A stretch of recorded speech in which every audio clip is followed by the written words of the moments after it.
show Dreams Never Die. Today we are going to meet a very special guest who is an electrical engineer by profession, served in German multinational for close to 20 years, and then double took his profession due to his inner calling. He is now coaching lots of people. He is transforming people's lives. He is bringing paradigm shift in their behaviors, their professional skills, and whatnot. Let's welcome Mr. Sanjay Sahay to the show. So welcome, sir, to the show Dreams Never Die. Thank you, Mohit. Yeah. So I would just like to know who you are today.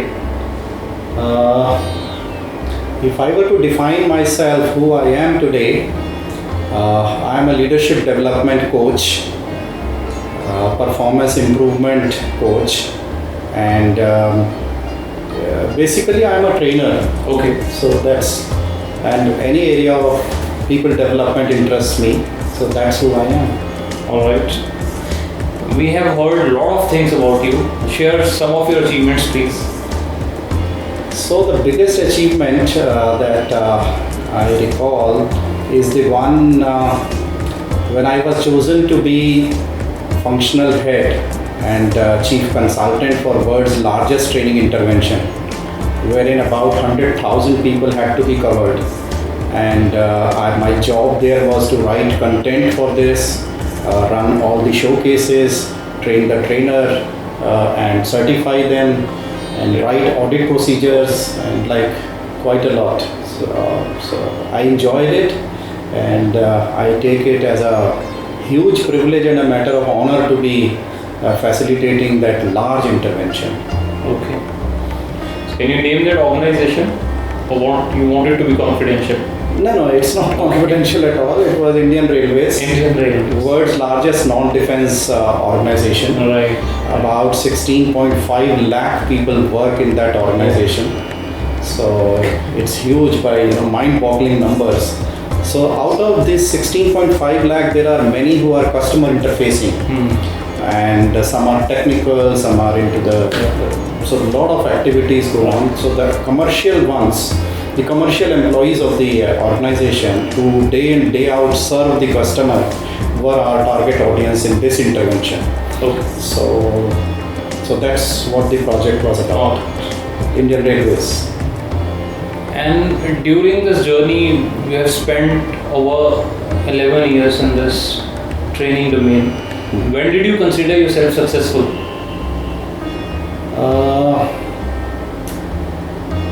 Actually, when people come back and say that training made a difference in their life, and whenever people come back and say that and produce results, whether it's performance results, whether it is quality improvement results, whether it is customer delight results, or just personal improvement people accomplish, every moment of that I feel I'm successful. So that's so nice of you. I mean, very few people speak this way, that when I help others, I see others succeeding in life, I feel successful. That's very rare to see.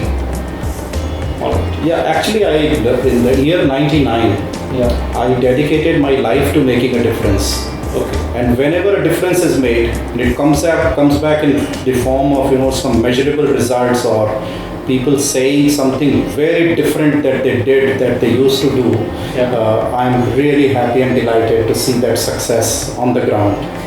My next question was, what motivated you to do all this?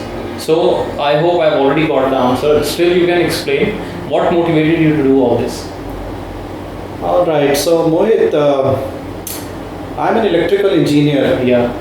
And in the year 99, an incident happened that invited me to think, what am I doing in electrical engineering? Yeah. So life was going great till 99. I'm a 79-year pass out. So until 99, 20 years I worked in a German multinational company, Right. Siemens Limited. And life was going great. It's a great organization to work for. And I was rising through the ladder, had reached the project manager level, which was like a dream come true. It was one of the key positions there. But somehow this incident changed my life. I was in the medical engineering division at that time, and I was sitting in front of a doctor. We were having some technical discussion about a machine. And this happened somewhere the extreme of summer of India, North India, like June 1999, and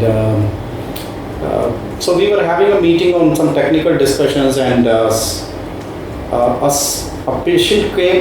father came with a sick child in his lap. Okay. And the doctor, instead of attending to the patient, point blank refused to attend. Okay. And there was too much of discussion between this doctor and his colleagues as to who should attend at that time to the patient. And in these 10-15 golden minutes, the situation of the patient worsened. The child screamed and died on the spot. Yeah. Okay. With that, a lot of questions were born. I came out of the meeting. I went home, couldn't sleep for 2-3 days actually. The child's face, the helpless father, the tears of his father dropping from his eyes, and like everything is like still alive for me. Yeah. With that death, a lot of questions were born. After all, why people do not take responsibility of their work, their life, their profession?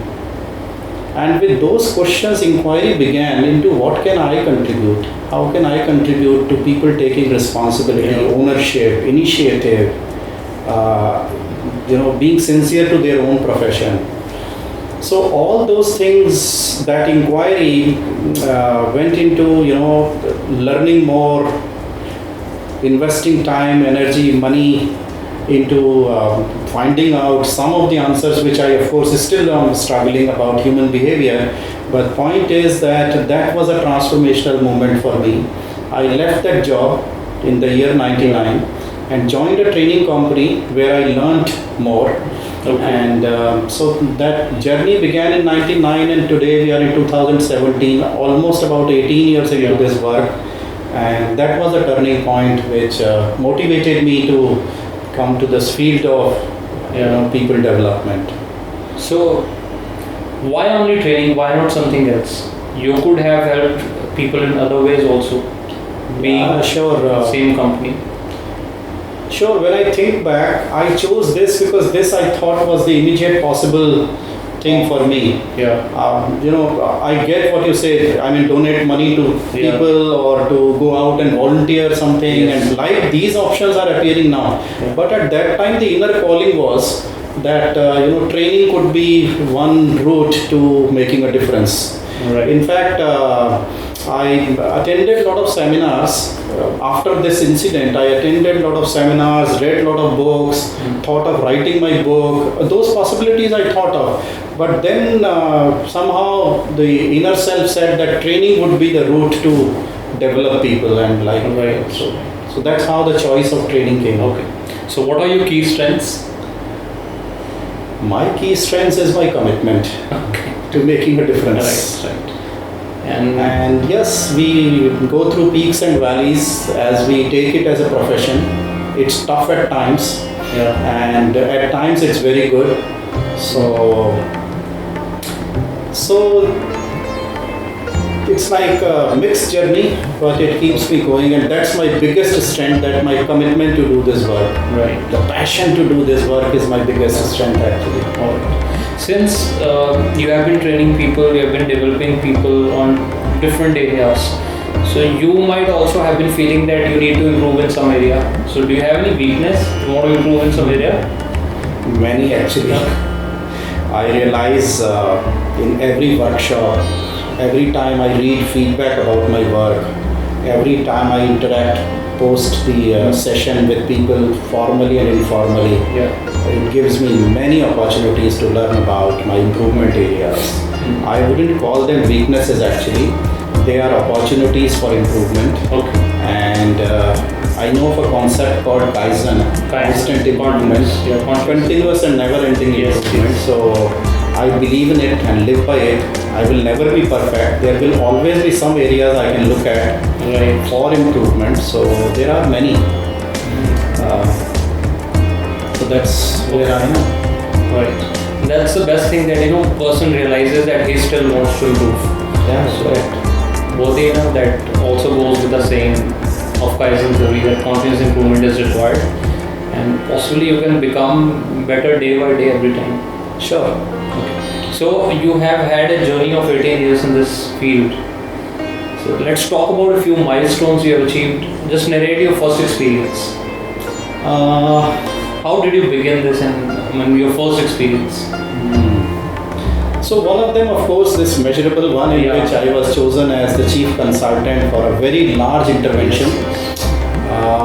There have been many instances when people have come back and said to me that your work made a difference. To specifically share one or two examples. Yeah, please. One of them was a guy who said my job is a mess and it's like going through hell every day. And customers don't respect me, they complain against me, and it's like what would you say? It's like I don't like at all what I do. So I said, what disturbs you about customers? He was an inquiry clerk in the railways. Okay. And he used to serve the questions of the passengers and their family members who would come to receive or see all people. So he gave an example that customer comes and says, when would the train come? And whatever information was available with him, he used to pass it on. Right, it's about 2 hours late. So after about 1 hour, he would come back and say, when would the train come now? Okay, another 1 hour. But then 5 minutes, 10 minutes before the the declared time, he would come back again that so far announcement has not been made. And then I don't make announcements. So I used to get very irritated. I used to say, I don't make announcements. Then he would say, who makes announcements? So it's like very complicated. And the next information of the further delay would never be available with me, or it would be very late at times. Because the operation guys are also busy in arranging and signaling and the track changing of the train. So they are very busy. So I would not have the latest information. At the same time, they expected it, and then they would make very bad remarks. When we pay, and then what are you doing? You are useless. And they used to start making personal remarks. So instead, life is like hell. So I looked at him with empathy and sympathy. But at the same time, I was in the mood of challenging his paradigms about customers and about customer care. So I asked him, are customers important? He said, yes. So who pays for our salaries?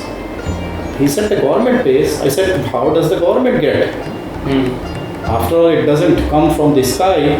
So finally what we derived was that actually the customer pays the railways and the railways pay us. Right. So with whose money our children go to schools? So finally it was derived, yes, there's the customer's money. Then customer is very important, yes or no? Yes. Said yes. Obviously he said yes. Then we asked the class, how many of you believe that customers are important? Everybody raised their hand. He said, then one who is arranging for our children's education, one who is arranging for the food on our plates, one who is arranging for all the comforts that we are able to buy and arrange for ourselves, isn't he equal to God for us? Annadata nahi hua kya wo? He said yes. They said, what's your problem? The God is around you, making chakkars around you, then what's your difficulty with that? He said, I never thought about it. He said, maybe today onwards you think about it. Right. That customer is God. He said, all right, I can think about it this way. So this incident completed at that time. I had forgotten about this incident because every week and week after week we were training. One day I was traveling with my wife and our train got late. When I came out of the platform, a man ran towards me and hugged me and he said, sir, you changed my life. I said, how? I don't know you. I couldn't recognize him. He said, I am the one who asked you about that life is a mess and customers are difficult and very demanding and all. I am that person. I vaguely remember. Right. Said, sir, from that day onwards, I've started looking at customers as, my God. And I now respond in a very positive manner with a lot of patience and with a lot of respect for customers. I say, sir, the train is today running late and how can I help you? This is the latest information with me. and I will find out, rather than saying I don't know, nobody has informed me. I started responding in a very positive manner. So now if customers, instead of going and complaining against me, have all the good remarks of appreciation for me, and they sometimes go and tell my bosses also that maybe the train was late, but we enjoyed interacting with your officer, with your employee and the employee. So this whole incident made me feel like, wow, I made a difference in someone's life. Correct. And this is one such example which I recall immediately when people say, that what have you produced? When do you call yourself successful? So in these moments is when I call myself successful. All right.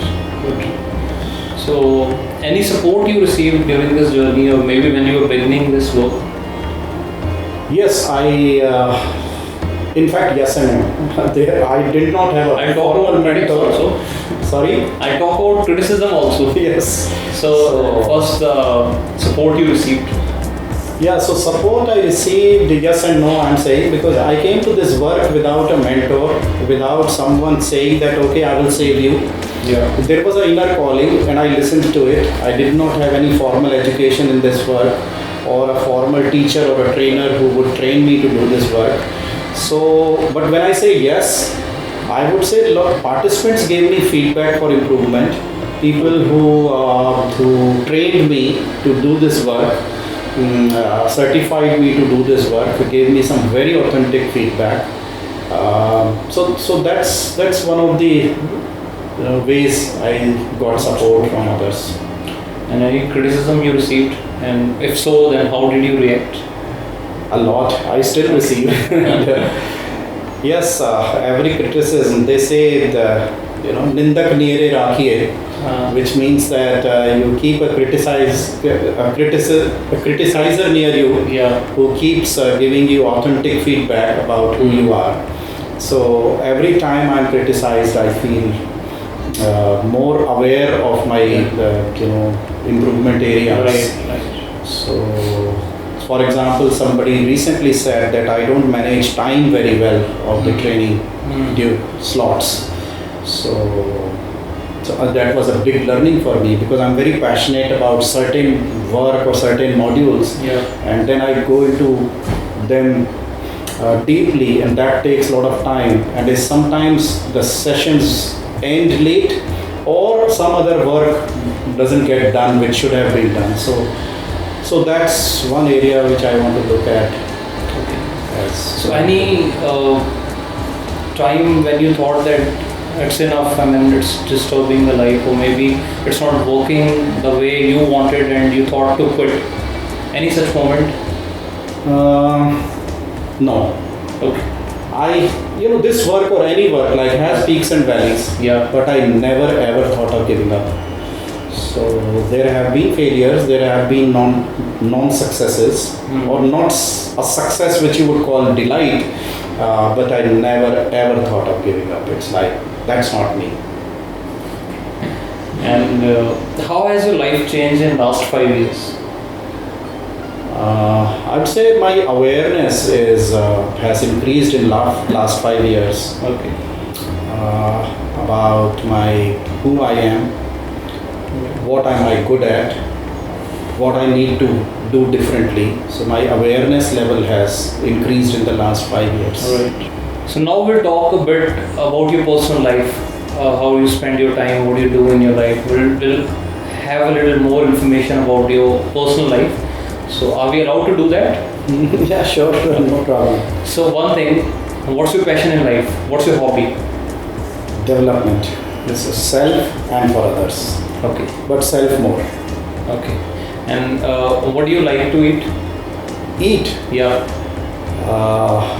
Anything that my wife serves. She's a good cook. Okay. So she serves, she likes to experiment. Okay.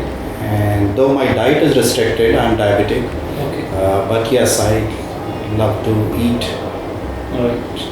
And since you've grown way apart in your life, we would like to know about your routine habits. How do you start your day and what you do during the daytime, and how you end it? What do you do? To be frank, it's very varying. Okay. I don't think I'm very disciplined, but I get up morning around 6:36. Okay. And about 4 times in a week I go for walks also. Okay. Sometimes I get up and start reading, which I left in the previous night. I like reading books. Okay. In fact, now as the eyesight is becoming weak, I like to listen to books. So I have a lot of audio books and a set of earphones which I use to listen to books. Yeah. I watch YouTube videos and non-dualistic Vedantic philosophy, Bhagavad Gita are some of the subjects in which I'm very much interested and keen on. So I listen to speakers on these subjects. Okay. Extraterrestrial life, aliens is also one of my passions to know about. Very inquisitive and intrigued by whether we are alone on in this cosmos, or there can be intelligent life elsewhere in the universe. Right. So these are some of the subjects I take a lot of interest in. And by what time do you sleep? That's also varying. If I'm listening to something very interesting, it can be past midnight. Okay. But generally, I sleep at around 10:30. 10 or 10:30. And we also got to know you perform meditation. Yes, I love to meditate and also help others meditate. Does it relax your mind? Yeah, it relaxes my mind, body, and spirit, Okay. and heart. So it's like It's helping. it balances the whole system, and it's very, very good. I experience that inner peace. So if I ask you what do you do for a healthy body and mind, one is that you walk. Yes, and one is I walk. You meditate, Yes. and something else. No, nothing else in my mind. These two Comes to my mind right now. I go and attend seminars. In addition to reading relevant materials, Yeah. I go and attend seminars on self-development and personal transformation. Yeah. Okay. All right. So may I just ask again a personal question? Who is an inspiration for you? You train other people, they learn from you, and then where do you learn from? Where does this inspiration come from? When I see some of the best speakers and trainers, that's inspiration. My wife and her hard work and commitment to all of us, the family, is another source of inspiration for me. So these are two places where I get inspired. Okay. And now a few quick questions. Your favorite cuisine? Favorite cuisine, South Indian food. Okay. Favorite place to travel? Rishikesh. Okay. Favorite TV show? We don't have TV now at home, it may surprise you. Okay. But yes, I used to watch quite a lot of Kapil Sharma shows. Okay. So Okay. he creates fun out of nothing, and that is what I love about his shows. Yes. So if you watch movies, I mean, I'm not sure, but if you watch movies, which one is the best one? I like animation movies. Animation. So sometimes I go and watch. In fact, any animation movie attracts me. And also, since I'm interested in aliens and life on other planets, and also science fiction also attracts me a lot. Yeah. Star Trek was my favorite TV show when we used to have TV. Okay. So that's what I've been Why don't you own it now? interested in. Somehow I consider it quite a lot of waste of time. Yeah. There are movies, there is news, there is music, but everything looks like a routine, some version of the other. So it's like, and full of advertisements, and I mean, a soap starts and it becomes like never ending. Yeah. And every time they would leave you at a point where you want to see the next show, so you are hooked. Yeah. And so about years back, I realized that what am I doing? So we disconnected with the agreement of the all family members. So now there is a lot of family time. Yeah. We are not with the TV. I mean, I'm not much with TV. I'm much with BV now. So if I need to read news, maybe I can always read it the next day. Yes. Or if instantly some news is required to reach me, it somehow reaches. Yeah. For example, demonetization happened on the evening, and within 1 hour I knew about Yes. it because it was such an important news. Yeah. I mean, I know if I had waited till the next day, nothing would have fallen on me. Yeah. But point is, important news somehow reaches me. Yeah. In some or other way. Yeah, in some of the other way. So you said you spend more time with your family now. So who all are there in your family? So I have one wife Okay. and one girlfriend, my daughter. Okay. So and a son, so my boyfriend. So we are a small family of 4, Right. and so that's where I spend a lot of time with him. So any plans to do some outing in the coming period? Yes, I wish to travel some more countries, and as I said, Rishikesh is our favorite destination. So I anytime look forward to visiting Rishikesh. And any hilly area, hill stations, even sea beaches attract me. So not very particular about which one, but sea beaches and hills attract me more. So again, I would ask you, who supported you in your family for this enthusiastic journey of helping other people? A whole family actually. My immediate nuclear family supported me a lot, like my wife and my 2 kids.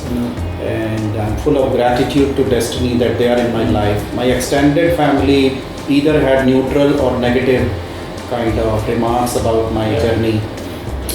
But my immediate family, especially my wife and my kids, they supported me a lot in my journey of this life. So any criticism you received from your close friends or close relatives you didn't even expect?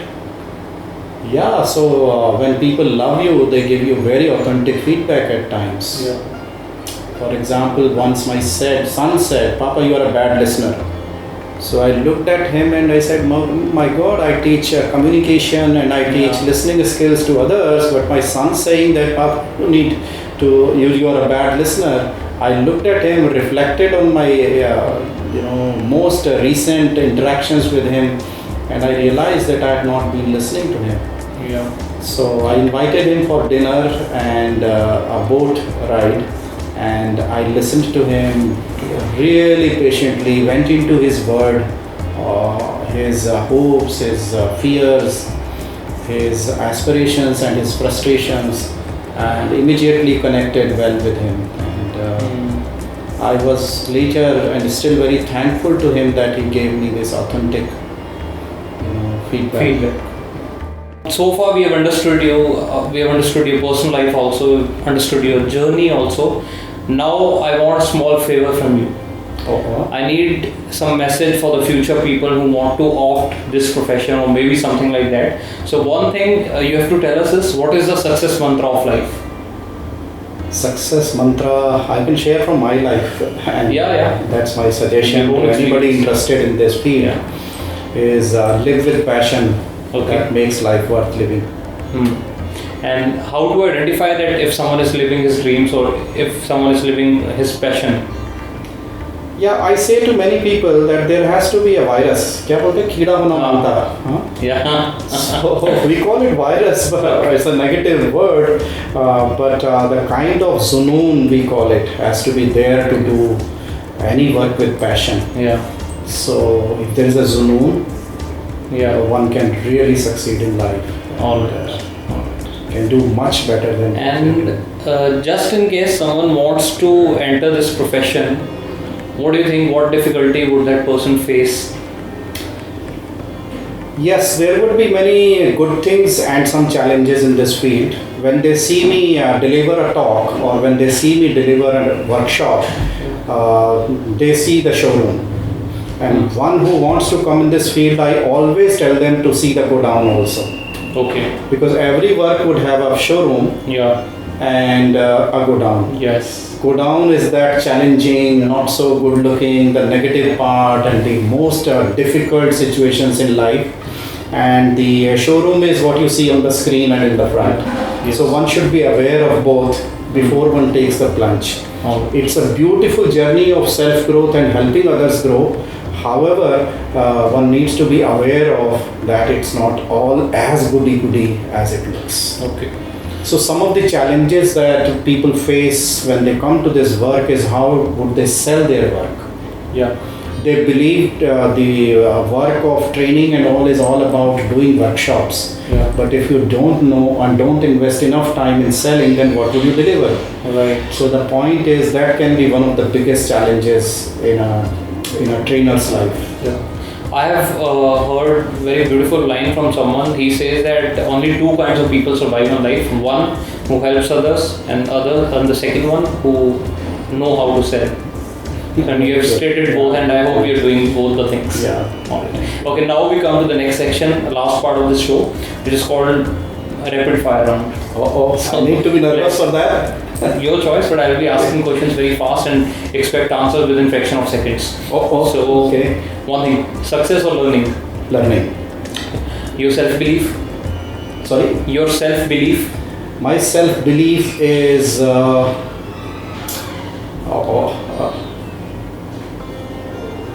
I need to learn. Okay. And define yourself in one line. Only one line. Only one line. Yeah. You're asking all the tough ones and giving me fraction of seconds. That's a very challenging thing. Huh? Okay, in one line. Dedicated to making a difference. Now in one word. In one word. Yeah. Passionate. Okay. How do you measure life? How many people I can help succeed. Okay.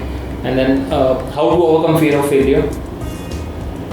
Live in the moment. How to remove mental barriers? Through commitment and learning, self-learning. Should we be perfect or action-oriented? Action-oriented. Okay. Is risk necessary? Can't we play safe and enjoy our lives? Both are possible, but to grow, risk is necessary. What if someone is not growing? When to quit? Lage raho. Okay. Keep on.